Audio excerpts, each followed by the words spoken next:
Hi friends, welcome to golden sparrow vlogs. Divya. So నేను last previous వీడియోస్లో నేను మీకు చూపించాను కదండి, పూజా మందిరం రాకముందు ఒక కబోర్డ్లో నేను దేవుడి పటాలు పెట్టి పూజ చేసుకునేదాన్ని అని చెప్పేసి. సో ఆ కబోర్డ్ ఏమైందంటే మనం దీపాలు పెట్టడం వల్ల బ్లాక్గా వచ్చేసింది అనమాట. సో కబోర్డ్ ఎలా ఉందో నేను మీకు చూపిస్తాను చూడండి. పూజ చేసుకునేదాన్ని అనమాట దేవుడి పటాలు పెట్టి. సో మనం దీపం పెట్టేటప్పుడు ఆ పొగకి ఇలాగా బ్లాక్గా వచ్చేసింది అనమాట కబోర్డ్స్లో. సో ఇలా బ్లాక్గా అయిపోయింది. ఇప్పుడు ఏంటి అంటే ఈ కబోర్డ్కి పెయింట్ వేయాలనుకుంటున్నాను. సో ఈ కబోర్డ్ పెయింటింగ్కి ముందు ఎలా ఉందో నేను మీకు చూపిస్తున్నానండి.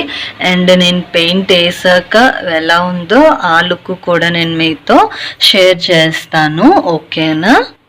సో పెయింటింగ్ కంప్లీట్ అయ్యాక మీకు వీడియో షేర్ చేస్తానని చెప్పాను కదా. సో నిన్న ఫస్ట్ కోటింగ్ వేసాను, ఈరోజు సెకండ్ కోటింగ్ వేసాను అనమాట. సో పెయింటింగ్ అయితే కంప్లీట్ అయ్యింది. సో ఎలా ఉందో చెప్పండి. అండ్ ఈ వీడియో కనుక మీకు నచ్చినట్లుగా అయితే లైక్ చేయండి, షేర్ చేయండి అండ్ సబ్స్క్రైబ్ చేయండి. So bye friends.